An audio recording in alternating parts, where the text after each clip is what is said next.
who has never had a girlfriend, so he is mocked and ignored by his entire class. But as soon as childhood friend says she has a crush on him, all of his haters show up and beat him up for it. They then throw him off a bridge and leave him to die, but as Wang is drowning, he finds a glowing cube artifact at the bottom of the lake. And after touching it, he is granted unimaginable power, allowing him to take revenge on his bullies and rule the world. But let's take it from the start. Wang is at a high school mixer with all his classmates, and they are all playing Jenga. It's Shen Yao's turn to make a move, but when she locks eyes with Wang, she gets flustered and messes up. As part of the game, anyone who topples the tower is required to reveal a secret, so the group asks Shen Yao to tell them who her crush is. Wang starts smiling as soon as he hears this, so his classmates start teasing him because there's no way Shen Yao could possibly like a plain-looking NPC like him, but to everyone's surprise, including Wang, Shen Yao admits that she really does like him. And she makes it very clear that she's not joking because she has liked him ever since the day they met in middle school. Wang is too stunned because having Shen Yao confess to him is like a dream come true. But right after the mixer ended, he got kidnapped and is currently being beaten to a pulp down by the river. Wang has never met any of these people in his life, but their boss, Sunjin, happens to have a crush on Shen Yao.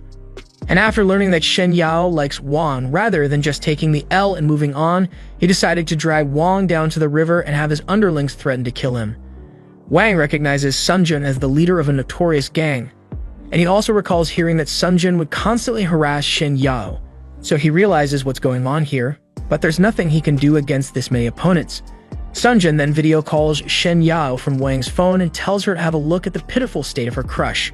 Shen Yao is horrified to see what Sunjin has done to Wang, so Wang yells for Sunjin to leave her out of this because he doesn't want her to worry about him. But Sunjin is intent on making Shen Yao watch Wang's humiliation. He tells Wang that he is a total loser and that he has no right to date someone as perfect as Shen Yao. He then orders Wang to swear that he will never get involved with Shen Yao again, otherwise, Sunjin says he's going to drop him in the river. Now, Wang could take the easy way out and swear that he won't talk to Shen Yao again, but Wang would never betray her like that, so instead he headbutts the guy holding him. To Wang's credit, that was a really solid headbutt, but unfortunately for him, it was so solid that the guy holding him accidentally let go, so Wang ends up falling into the river. Sunjin starts panicking because he never actually planned to kill Wang, he just wanted to scare him a little so he wouldn't steal Shen Yao from him. He frantically calls out for Wang to see if he's alright, but no one answers, so Wang is probably dead. That means Sunjin has just committed murder, and he let Shen Yao witness the entire thing.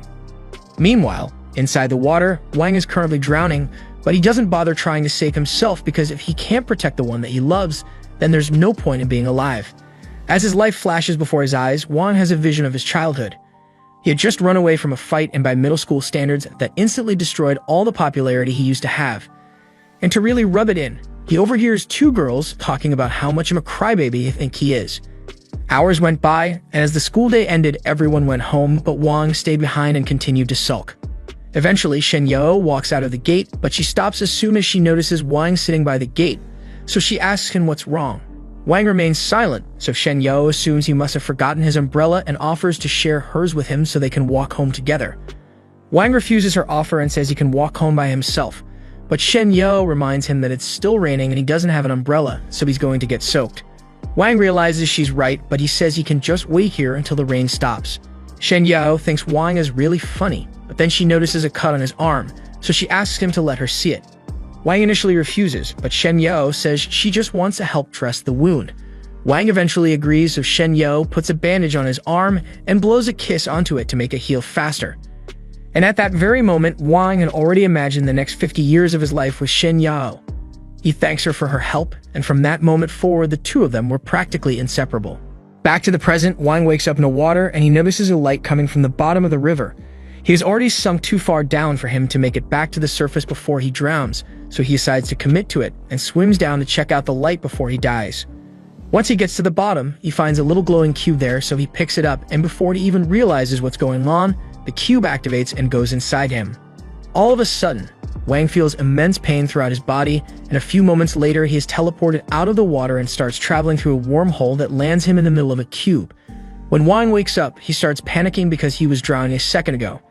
He is relieved to be alive, but now he has no idea where he is or how he got here for that matter.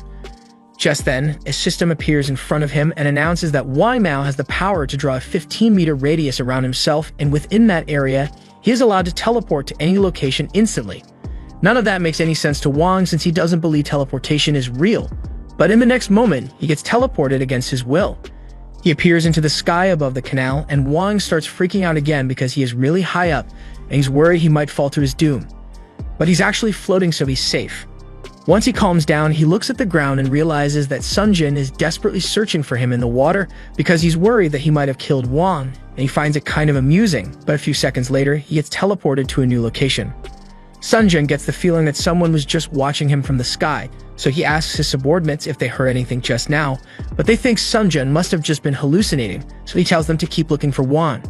Meanwhile, Wang ended up being teleported into an empty classroom in his school, and he is now sure that he really can teleport, but he doesn't